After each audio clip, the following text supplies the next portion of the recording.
Rock and roll. When Skarloey's turn came, he was glad to take out the coaches and meet old friends. He met Rusty up the line. He said. Rusty laughed. Skarloey chuckled away. He liked this hard-working, friendly little engine. Said Rusty anxiously that evening. Said Skarloey. Replied Rusty. Rusty told Duncan about the bad bit of line and warned him to be careful. He grunted. Rusty looked hurt, said Skarloey. He said no more, but he thought a great deal. Next morning, Rusty left Duncan to find his own coaches. Duncan snorted and banged about the yard, then clattered crossly to the station. James was there already.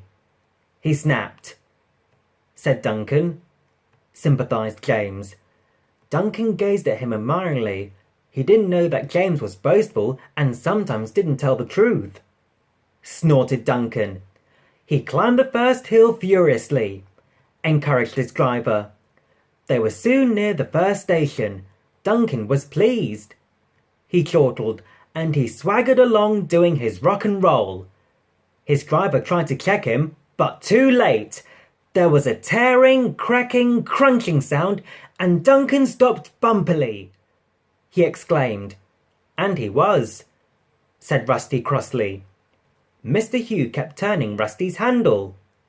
He urged, said Skarloey severely. Said Rusty. And his engine roared into life, thought Duncan. Presently, Mr. Hugh and Rusty brought sleepers and old rails. Mr. Hugh showed the passengers how to use them, and they soon levered Duncan back to the line. Duncan was extra careful all day. He whispered that night. Smiled Rusty.